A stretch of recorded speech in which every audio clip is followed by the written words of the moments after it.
یعنی مخلوق سے تعلق ایال کا تعلق ہے صرف روزی کی حد تک، اور انسان مسلمانوں سے تعلق دوہرا ہے، ایک ضابطے کا اور دوسرا رابطے کا۔ اگر ہمارا ضابطہ درست ہے اور رابطے میں ہم نے کچھ نہ کچھ کر لیا ہے تو یوں سمجھیے کہ ہماری مغفرت میں کوئی دیر نہیں ہے، اللہ بڑا کریم ہے، وہ ہم سے کرم کا سلوک فرمائے گا۔ یہ رابطے کے تعلق کے حوالے سے ہمیں اللہ نے کچھ رابطیں دی ہیں، انہی میں سے ایک رات شب برات بھی ہے، اور جو مہینے دیے ہیں ان مہینوں میں شعبان کا مہینہ بھی ہے۔ میں رمضان کا دوبارہ پر ذکر کر چکا ہوں، یہ جو کہ شعبان گزر رہا ہے اور اسی میں میرے خیال میں 6-7 دن کے بعد شب برات آنے والی، اس لیے میں اس کا ذکر کرنا چاہتا ہوں۔ سب سے پہلے شعبان کی بات، حضرت اسامہ کی روایت بھی ہے اور حضرت ام سلمہ کی بھی رضی اللہ تعالیٰ عنہ، وہ فرماتے ہیں کہ نبی کریم صلی اللہ علیہ وسلم کو ہم نے کہیں بھی 2 مہینوں میں مسلسل روزے رکھتے نہیں دیکھا سوائے شعبان اور رمضان کے۔ رمضان کے روزے تو رکھتے ہی تھے حضور، شعبان بھی سارا روزے سے رہتے تھے۔ حضرت عائشہ اس میں تھوڑی سی تبدیلی کرتی ہیں ان کی روایت میں، وہ فرماتے ہیں کہ میں نے رمضان کے علاوہ اگر کثرت سے روزے رکھتے ہوئے دیکھا کسی مہینے میں، سارا انہوں نے نہیں کہا، یہ کہا کثرت سے روزے رکھتے ہوئے دیکھا تو شعبان میں دیکھا۔ ایک صحابی نے پوچھا کہ حضور آپ جتنے روزے شعبان میں رکھتے ہیں اتنے کسی اور مہینے میں نہیں رکھتے؟ فرمایا شعبان وہ مہینہ ہے جس میں مسلمانوں کے اعمال اللہ کے سامنے پیش کیے جاتے ہیں، اور لوگ رجب اور رمضان کے درمیان کے اس مہینے کو بھول گئے۔ میں چاہتا ہوں کہ اس مہینے کو آباد رکھوں، میرے جب اعمال اللہ کے حضور پیش ہوں تو روزے دار کے اعمال ہوں، اس لیے میں اس مہینے میں روزے رکھتا ہوں۔ تو اس کا مطلب یہ ہے کہ یہ مہینہ رمضان کی طرح تو نہیں، لیکن اس کی تیاری کی وجہ سے یہ مہینہ اپنے اندر دوسرے مہینوں کی نسبت بہت زیادہ فضائل رکھتا ہے۔ یہ تو ہے شعبان کا حال، یعنی اس کی ہر رات اس قابل ہے کہ اس کو منایا جائے، اس کا ہر دن اس قابل ہے کہ اس میں روزہ رکھا جائے۔ البتہ ہماری رعایت کرتے ہوئے، حضور تو سارا مہینہ روزے رکھتے جیسے میں نے عرض کیا، لیکن حضور نے خاص طور پر یہ حکم دیا کہ 27 کے بعد مت روزے رکھنا، 28 29 30 کا روزہ نہ رکھنا، تم تھک جاؤ گے تو ایسا نہ ہو کہ رمضان کے روزے نہ رکھو۔ اور بعض روایات سے معلوم ہوتا ہے کہ دوسرے 15 واڑے میں روزہ نہ رکھو کہ کمزور طبیعت ہے پہلے تھک کے نہ رہ جائے، کیونکہ اثر روزے رمضان کے ہیں، شعبان تو اس کی تیاری کے لیے، تاکہ پہلے سے آدمی اس کا عادی ہو جائے۔ آپ جانتے نہیں کہ اگر منزل دور ہو تو آدمی جلدی اٹھا کرتا ہے نا، تیاری بہت پہلے شروع کر دیتا ہے، کہ مسافری شب سے اٹھتے ہیں جو جانا دور ہوتا ہے۔ اس سے جب رمضان بہت اہتمام کا مہینہ ہے تو حضور کی عادت مبارک یہ تھی کہ آپ شعبان شروع ہوتے کس کے کمر باندھ لیتے تھے، یعنی یہ محض ایک استعارہ نہیں ہے، واقعہ ہے، کس کے کمر باندھ رہی ہوں تو تیاری کرنے کو کہتے ہیں، لیکن صحابہ کہتے ہیں کہ حضور واقعی کس کے کمر باندھ لیتے تھے، اب پہلے سے عبادات بڑھ جاتی تھی، بھوک اور پیاس بڑھ جاتی تھی، یعنی اس پر صبر بڑھ جاتا تھا، خیرات بڑھ جاتی تھی، اب ہمیشہ خیرات کرتے تھے، لیکن فرمایا کہ شعبان جب آتا تو خاص طور رمضان آپ تیز آندھی سے بھی زیادہ سخی ہوتے تھے، اس لیے سخاوت بڑھ جاتی تھی۔ ایک تو شعبان کی اپنی فضیلتیں، اور دوسرے ہے اس رات کی۔ اس رات کے بارے میں مجھے کچھ کہنا ہے تھوڑی سی تفصیل کے ساتھ، اس سے کہ یہ رات بڑی فضیلت والی ہے، لیکن ہم نے اس میں بہت کوتاہیاں، بہت کمیاں، بہت سارے اضافے نہ جانے کیا کچھ بنا دیا۔ وہ کسی انگریز کا قول یہ ہے مشہور، وہ تو کسی بڑے آدمی کے بارے میں ہے کہ بڑا آدمی وہ ہوتا ہے جس کے حالات افسانہ بن جائیں، یعنی اس کا کوئی حوالہ نہ ملے، بس لوگ اس کو کچھ سے کچھ بنا ڈالیں۔ ہم نے تقریباً ہر ایسی رات کو، ہر ایسے دن کو جس میں اللہ نے فضائل رکھے ہیں نا، اس میں ہم اضافے کرنے سے باز نہیں آئے۔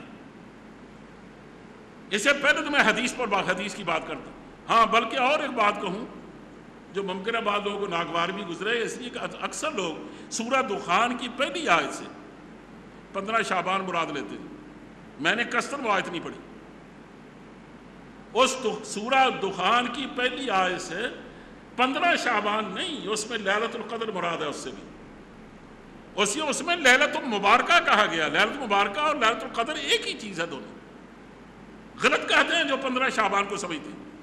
اس لیے پورے قرآن کریم میں یاد رکھو شب برات کا کوئی ذکر نہیں. اور یہ بھی سمجھو کہ شب برات اصل میں لفظ نہیں ہے، لفظ یہ لیلۃ البراء. برات کہتے ہیں گناہوں سے نکل جانے کو، اس سے بیزاری کو، کہ اس دن آدمی گناہوں سے بیزاری کا اظہار کرتا ہے اور اللہ واقعی اس کے گناہ معاف کر کے اس کو بیزار بنا دیتا ہے گناہوں سے. یہ نام حدیث میں بھی کہیں نہیں ہے. البتہ اس کا جو مفہوم ہے نا وہ حدیث سے ضرور ثابت ہے. یعنی اگر برات کا مفہوم لے لیا جائے تو وہ حدیث کے مضامین سے ثابت ہے، لیکن یہ نام ثابت نہیں ہے. لیکن ہمارے یہاں بہرحال اس مضمون کے اعتبار سے شب برات مشہور ہو گئی، لیکن اصل میں شب برات ہے. اور شب برات کا ہم نے ترجمہ کرنا شروع کر دیا قسمت کی رات. قسمت میں سے کوئی تعلق نہیں ہے اس کا. یہ گناہوں سے برات کی رات ہے. ہم نے برات کو پہلے برات بنایا، برات کا ترجمہ ہم نے اردو سمجھ کر قسمت کر دیا. عربی زبان میں برات قسمت کو نہیں کہتے. ہم نے کوئی ایک مہربانیاں تو نہیں رکھی، مختلف عربی کے لفظوں کو اپنی زبان میں لا کر اس کے ترجمے اپنے طور سے کر ڈالے.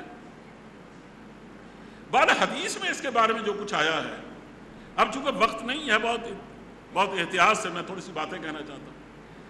10 حدیثیں ہیں اس کے بارے میں جو مختلف کتابوں میں اور مختلف راویوں نے روایت کی. ان تمام میں اس رات کے فضائل کا ذکر ہے،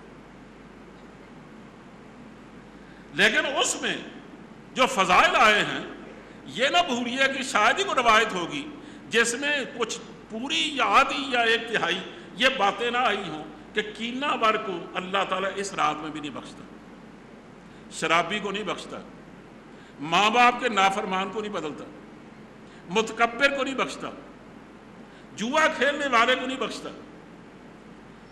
قطع رحمی کرنے والوں کو نہیں بخشتا. یعنی اس میں بار بار توجہ دلائی گئی ہے کہ اپنی اصلاح کرو. یہ نہ سمجھنا کہ اس رات کی عبادت کر کے تمہیں چھٹی ہو گئی ہے کہ جو چاہو بدعمالیاں کرتے پھر. کیوں ہمارا تصور تو عجیب سا ہو گیا نا. مجھے میرے ایک دوست تھے خان صاحب، وہ کہنے لگے کہ میرے ایک دوست ہے بڑے عزیز، وہ ہر سال ایک نہیں بلکہ 2 3 عمرے کرتے اور کوشش کرتے کہ ہر سال حج بھی کر لیں. لیکن حال ان کا یہ ہے کہ کوئی بدعنوانی، بداتواری اور ناہمواری ایسی نہیں کہ ان میں نہ پائی جاتی. تجارت کرتے ہیں، سارے ہیر پھیر کرتے ہیں، سب ساری بدعمالیاں کرتے ہیں. تو کہتے ہیں ایک دن میں نے ان سے کہا کہ اللہ کے بندے، تم یہ عمرہ کرنے اور حج کرنے کیوں جاتے؟ اگر تم نے وہی کام کرنے. کہنے کا زور سے ہنسا. وہ کہنے کا خان تم ہمیشہ کے ساتھ آدمی. باید جو پچھلے گناہ ہوتے ہیں نا وہ بخشوانے کے لیے جاتے ہیں اور آئندہ کے لیے اجازت لینے کے لیے جاتے ہیں کہ واپس اگر ہم نے یہ کرنا. اب اگر تو ہماری عبادات کا حاصل یہی ہے، خدا نہ کرے ایسا ہو، اس کا تو کوئی فائدہ نہیں. اسی حضور نے بار بار فرمایا کہ آسمان دنیا سے اللہ کی طرف سے ندا دی جاتی ہے کہ ہے کوئی اس رات میں استغفار چاہنے والا، میں اس کی مغفرت کر دوں. لیکن ساتھ ہی ان باتوں کا ذکر بھی فرمایا کہ جو آدمی ان بدعمالیوں کو نہیں چھوڑے گا نا اس کی میں مغفرت نہیں کروں گا. لیکن میں جو اس اصل بات کہنے لگا وہ یہ 10 حدیثیں ہیں، لیکن عجیب بات یہ ہے کہ ان میں کوئی حدیث بھی صحیح نہیں، ہر حدیث ضعیف ہے. 10 کی 10 حدیثیں ضعیف. لیکن علماء نے، ماہرین اصول حدیث نے ایک اصول طے کر رکھا ہے. وہ کہتے ہیں کہ اگر ساری ضعیف روایات جتنی بھی ہوں وہ اگر ایک ہی بات کو پیش کرتی ہیں، جیسے یہ فضائل بیان کرتی ہیں شب برات کے، اگر وہ ساری ایک ہی بات کہتی ہوں تو اس کا مطلب یہ ہے کہ وہ اپنے طور پر فی نفس ہی اپنی سند کے اعتبار سے تو کمزور ضرور ہے، لیکن ایک دوسرے کی تقویت کا باعث بھی ہے. کیونکہ بات وہ مختلف نہیں کہہ رہی، ایک ہی بات کہہ رہی، تو اس کا مطلب ہے اس کی سند تو کمزور ہے، وہ اس میں اتصال نہیں پایا جاتا، انقطاع پیدا ہو گیا ہے، یا اس میں ارسال پیدا ہو گیا، یا اس میں کہیں غموض پیدا ہو گیا، کہیں تاریخ، کہیں اس میں اس کو معلول کر دیا کسی چیز نے. تو کوئی چیزیں ہیں جو کمزور کر دیتی ہیں حدیث کی روایت کو. لیکن اس کی چونکہ بات ایک ہی کہی جا رہی ہے 10 حدیثوں میں، تو یہ کہا جائے گا کہ اس کا تعلق چونکہ بنیادی عقائد سے نہیں ہے، احکام سے بھی نہیں، صرف فضائل سے ہے نا. تو فضائل میں تو کمزور حدیث میں قبول کر لی جاتی ہے، جبکہ یہ دوسرے کو سپورٹ کر رہی ہیں تو ہم تسلیم کرتے ہیں کہ اس رات کی فضیلتیں ہیں. اس میں نوافل پڑھنا، اس میں خیرات کرنا، اس میں جاگنا بڑی فضیلت کی بات ہے، میں بھی اسے تسلیم کرتا ہوں۔ اسے میں صاف اعتراف سے یہ بات کہتا ہوں کہ اس رات کو منانا چاہیے، یعنی اس رات میں اللہ کی بندگی، اس کی عبادت، خیرات، حضور کی اطاعت، بڑھ چڑھ تجدید حج، سب کو جس کو بھی ہم نیکیاں سمجھتے وہ کرنا چاہیے۔ لیکن ایک بات یاد رکھیے، اس میں ایک حدیث ہے جو حضرت علی کی طرف منسوب ہے، اس میں فرمایا گیا ہے کہ اس 15 شعبان کی رات کو، 15 شعبان کی رات ہوگی 15ویں، اور جو 15 شعبان ہے وہ ہوگا اس کا اگلا دن۔ اسلام میں، اسلامی کیلنڈر میں رات پہلے ہوتی ہے یا دن بعد میں ہوتا؟ ہم نے اس کو الٹ ڈالا، یعنی جو تاریخ آج فرض کریں اگر پہلی ہے نا، تو یہ جو رات گزری ہے یہ اس سے پہلے کی رات ہے۔ پہلی جو رات اس مہینے کی آئے گی وہ یہ ہوگی جو اس کے بعد آئے گی، تو رات پہلے ہے دن بعد میں۔ اس لیے 15 شعبان کا مطلب یہ ہے کہ اس دن 14 شعبان ہوں گی، 15ویں رات ہوگی جس کو آپ منائیں گے، اگلے دن 15 شعبان ہوگی۔ اس میں کہا گیا کہ اس رات میں عبادت کرو اور دن کو روزہ رکھو۔ اس سلسلے میں یہ عرض کرنا چاہتا ہوں کہ تمام ماہرین حدیث کے نزدیک حدیث ضعیف تو ہے ہی، لیکن بہت سارے اہل علم ایسے ہیں جو کہتے ہیں کہ چونکہ اس ضعیف روایت میں تنہا ایک ایسی بات کہی ہے روزہ رکھنے کی جو کسی اور روایت میں نہیں ہے کہ ہم یہ کہیں کہ ہے تو یہ کمزور، چلو اس کی تقویت کی وجہ سے اسے قبول کر لیا جائے، اس لیے وہ کہتے ہیں کہ یہ جو روایت ہے یہ صرف ضعیف ہی نہیں بلکہ موضوع ہے، اس کو گھڑا گیا ہے۔ اس سے میں آپ سے صاف کہتا ہوں کہ رات کو منائیں، اس کی عبادت کریں، لیکن دن کا روزہ نہیں ہے۔ کوئی آدمی یہ سمجھے کہ شب برات کے حوالے سے دن کا روزہ بھی ہے تو بالکل غلط بات ہے۔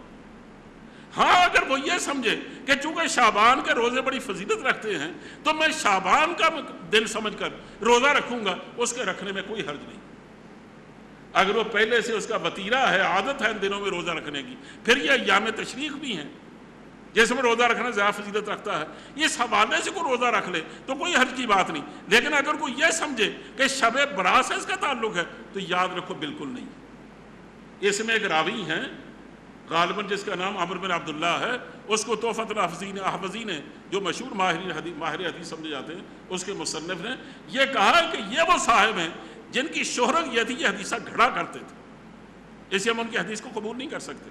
اسے میں آپ سے یہ کہتا ہوں کہ آپ شعبان کی وجہ سے روزہ رکھنا چاہیں تو رکھیں، لیکن شب برات کی وجہ سے روزہ نہ رکھیں۔ دوسری بات مجھے یہ کہنی ہے، ان تمام حدیثوں میں بلکہ احادیث کے سارے ذخیرے میں شب برات میں جو نوافل پڑھنے ہیں نا، ان کا خاص طریقہ کہیں بھی روایت نہیں کیا گیا کہ ان کو جماعت سے پڑھنا ہے، ان میں اتنی دفعے کو 100-200 قل ہو اللہ پڑھنا ہے، اس میں اتنی دفعے سورۃ الفاتحہ پڑھنی ہے یا اور کچھ۔ جس حدیث میں بھی آپ کوئی خاص طریقہ دیکھیں عام طریقے سے ہٹا ہوا، عام طریقہ کیا ہے؟ جیسے ہم عام نوافل پڑھتے ہیں، آپ جانتے ہیں، روز پڑھتے ہیں نفل، روز سنتیں پڑھتے ہیں، یہ طریقہ، اسی طریقے سے آپ اس دن نفل پڑھیں گے۔ اگر وہ خاص طریقہ کسی حدیث میں آپ دیکھیں، سمجھ لیجئے وہ حدیث ضعیف ہی نہیں بلکہ موضوع ہے۔ اللہ اسے پناہ دے، اس کو قبول کرنا سخت گناہ کی بات ہے۔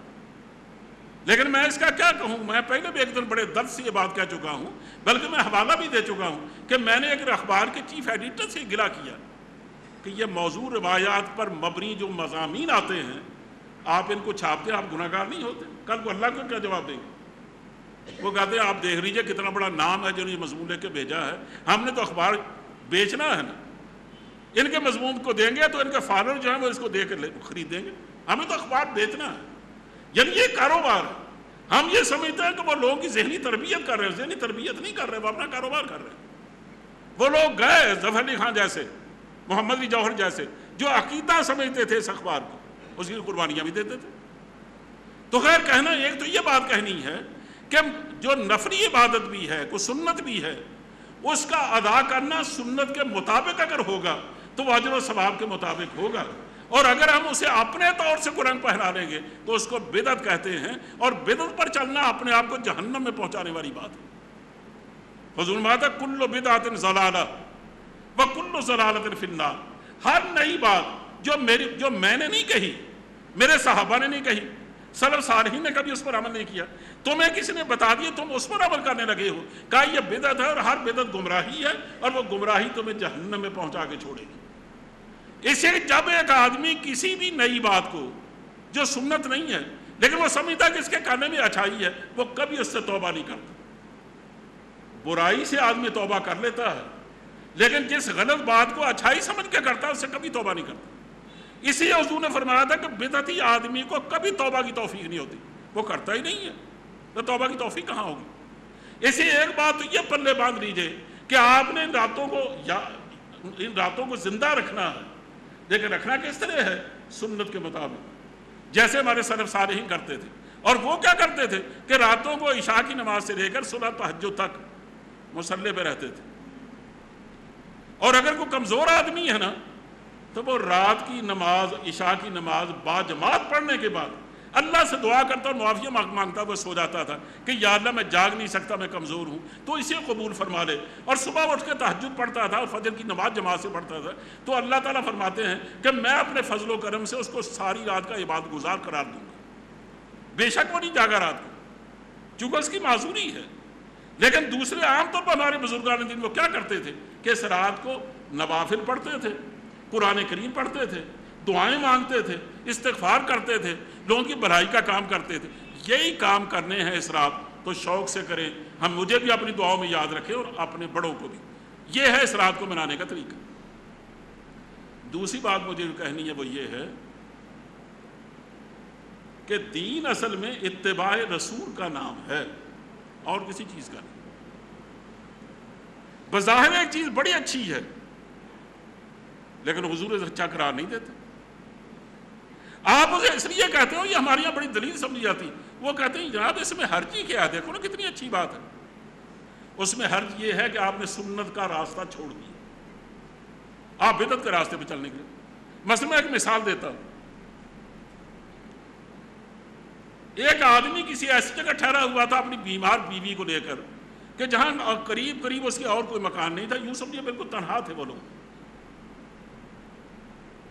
عشاء کی نماز کا وقت آیا، اذان ہوئی، وہ بڑا پابند تھا جماعت کی پابندی کا، اس نے بیوی سے کہا کہ یہاں سے مسجد کوئی فاصلے پر ہے، وہاں میں جماعت کے ساتھ نماز پڑھنے کے لیے جا رہا ہوں، ابھی واپس آ جاؤں گا۔ انہوں نے کہا دیکھیے اس تنہائی میں، اس سناٹے میں اور اس اجنبی ماحول میں اگر آپ مجھے اکیلا چھوڑ کے گئے تو میں مر جاؤں گا، میرا دل ہور کھا رہا۔ حضور کا ارشاد یہ ہے کہ ایسے ماحول میں آپ کو جماعت چھوڑ دینا واجب ہے۔ اپنی بیوی کی توجہ کریں، نماز گھر میں پڑھیں، حالانکہ جماعت کی پابندی آپ جانتے کتنے اجر و ثواب کی حامل ہے، لیکن کسی عالم سے مطلب پوچھ کے دیکھیے کہ کیا ایسے ماحول میں بیوی کو تنہا چھوڑ کے جانا اجازت ہے اس کی؟ اور اگر آپ چلے گئے نیکی کے زور سے کہ میرا نفس، میری طبیعت نہیں چاہتی کہ میں اس نیکی کو چھوڑ دوں، اور واپس آئے تو بیوی بے ہوش پڑی تھی، کل تو اللہ کے یہاں آپ کو جواب دینا پڑے گا۔ آپ اس کے، اگر وہ مر گئی تو آپ اس کے قاتل ہوں گے۔ اس کا مطلب یہ ہے کہ نفس اگر کسی نیکی کا بھی تقاضا کرتا ہے نا، لیکن وہ نیکی سنت کے مطابق نہیں ہے اور پھر بھی آپ کر گزرتے ہیں، تو اس کا مطلب یہ ہے کہ آپ اصلاً متبع اپنے نفس کے ہیں، حضور کے نہیں ہیں۔ اور دین اتباع نفس کا نام نہیں ہے، اتباع رسول کا نام ہے۔ کہ حضور نے جو بات کہی، مثلا دیکھیے نا، میں ایک مثال دیتا ہوں، حسن بن دغنہ بڑے مشہور پہلوان صحابی تھے، بڑے بہادر۔ حضور نے اپنی تلوار لہرائی، غالباً جنگ احد کی بات ہے، کون اس کا حق ادا کرے گا؟ بڑے حضرت علی جیسے لوگ، حضرت عمر جیسے لوگ ہاتھ ہم نے بڑھائے کہ یہ ساتھ ہمیں ملے۔ جب وہ آگے بڑھے، حضور نے تلوار ان کو دے دی کہ جاؤ اس کا حق ادا کرو۔ انہوں نے اپنے سرخ رومال نکالا، وہ اپنے سر پہ باندھا، یہ ان کی عادت تھی کہ جب وہ خاص کو کام کرنا چاہتے تھے اپنا سرخ رومال باندھا کرتے تھے، اور پھر اس طرح تکبر کی چال چلے جیسے ایک بڑا پہلوان بہادر آدمی چلتا، بڑا اٹھلاتا ہوا اور اس کے گتکے کی طرح اس کے وار نکالتا ہوا۔ حضور نے دیکھ کے فرمایا کہ یہ تکبر کی چال اللہ کو بہت ناپسند ہے، لیکن آج چونکہ میں نے اسے کہا حق ادا کرنے کا، اسی یہی چال اللہ کو سب زیادہ پسند کہ حضور جو بات فرمائیں وہ کل تک ناپسند بھی ہو تو پسند ہے، اور جو بات حضور فرمائیں وہ کل تک پسند بھی ہو تو ناپسند ہے۔ مطلب یہ کہ میں بار بار کہہ رہا ہوں کہ دین ہے اتباع رسول کا نام۔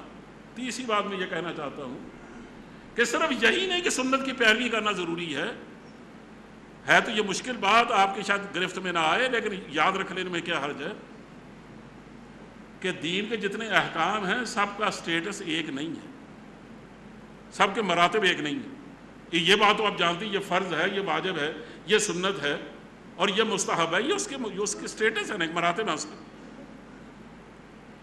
جو نیکی جس مرتبے کی ہے آپ اس سے اوپر اٹھا دیں گے، کل کو اللہ کے یہاں نیکی کرنے کا اجر نہیں ملے گا بلکہ آپ پکڑے جائیں گے۔ آپ نہیں سمجھے، میں ایک مثال دیتا ہوں۔ کوفہ کی جامع مسجد میں جب حضرت علی کرم اللہ وجہ وہاں خلیفہ تھے، آپ نے دیکھا کہ ایک شخص عصر کی نماز سے پہلے وہ آتا ہے اور سنتیں بہت پابندی سے پڑھتا ہے، کبھی ناغہ نہیں کرتا۔ ان کو گمان گزرا کہ ہے اس نے سنتیں کبھی نہیں چھوڑی۔ اس کو بلا کے پوچھا کہ تم نے یہ عصر سے پہلے سنتیں کبھی نہیں چھوڑی؟ انہوں نے کہا جی نہیں، اور نہ میں آئندہ انشاءاللہ چھوڑنا چاہتا ہوں، میں پابندی سے پڑھتا ہوں۔ فرمایا تمہیں معلوم ہے نا یہ سنت غیر موقدہ ہے۔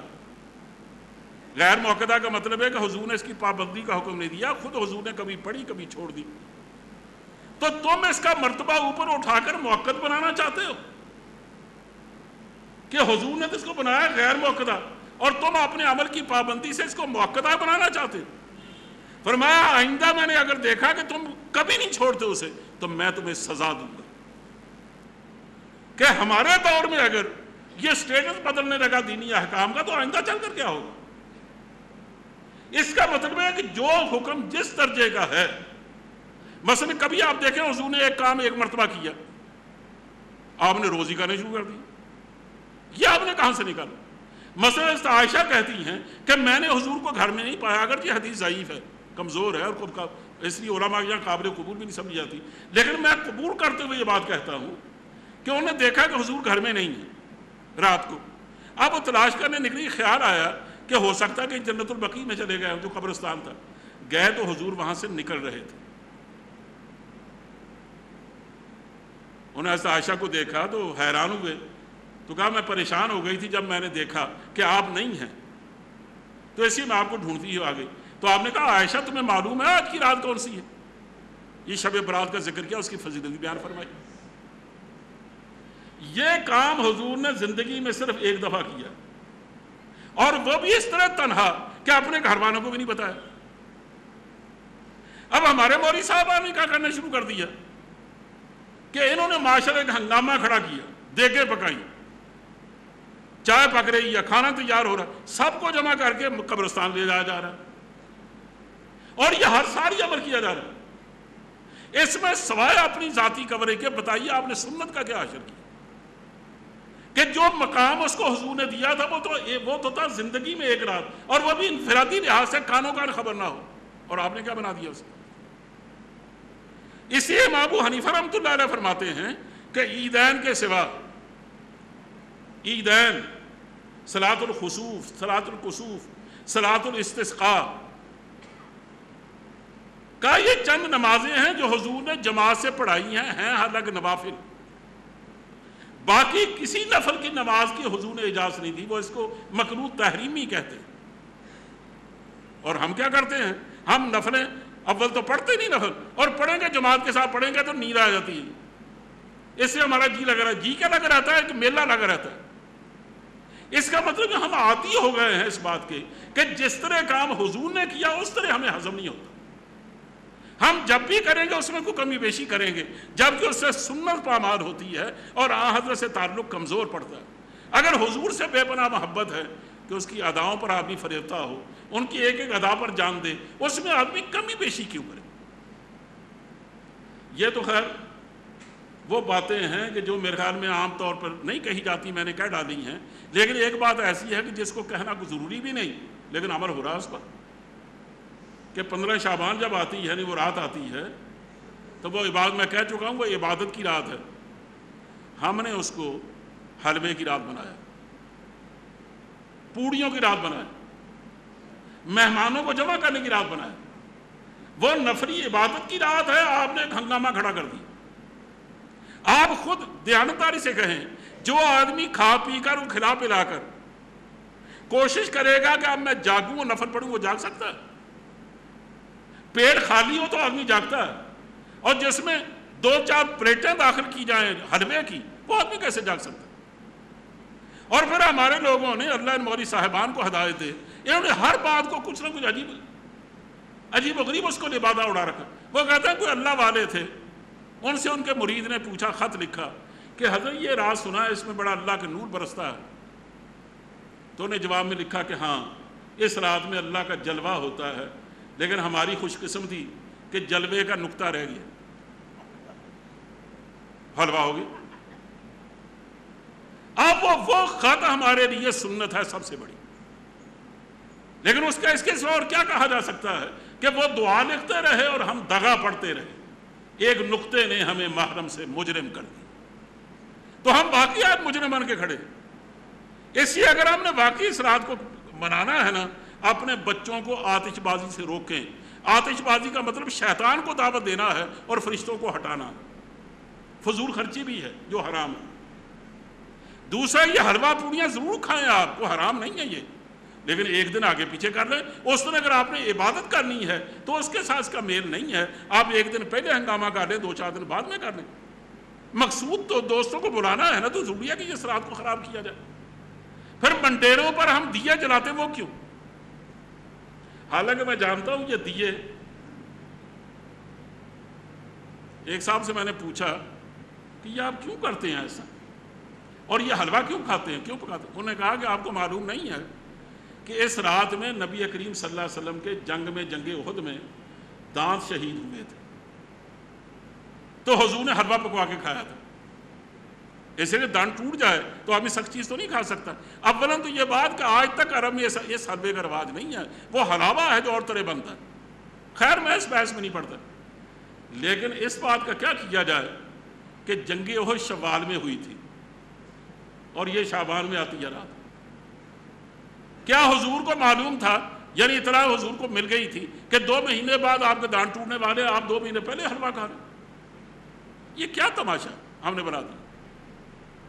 اس لیے ہمیں اس بات پر غور کرنا چاہیے. میں پھر کہتا ہوں کہ بڑی مناسب رات آ رہی ہے، اس کو جتنا بھی منایا جائے، اللہ سے استغفار کیا جائے، تھوڑا ہے. اس طرح بہت مقدس دن مہینہ آنے والا ہے، ہم اس کی قدر کریں، لیکن سنت کے مطابق. اسی میں نور ہے. اگر سنت سے ہٹیں گے تو تاریکی دل پر بھی چھائے گی، ماحول پر سے میں بھی بڑھے گی. مزے لوٹو، کلیم اب بن پڑی ہے، بہت اونچی جگہ قسمت لڑی ہے، تو اس کو فائدہ اٹھائیں، اس کا نقصان نہ کریں. وآخر دعوانا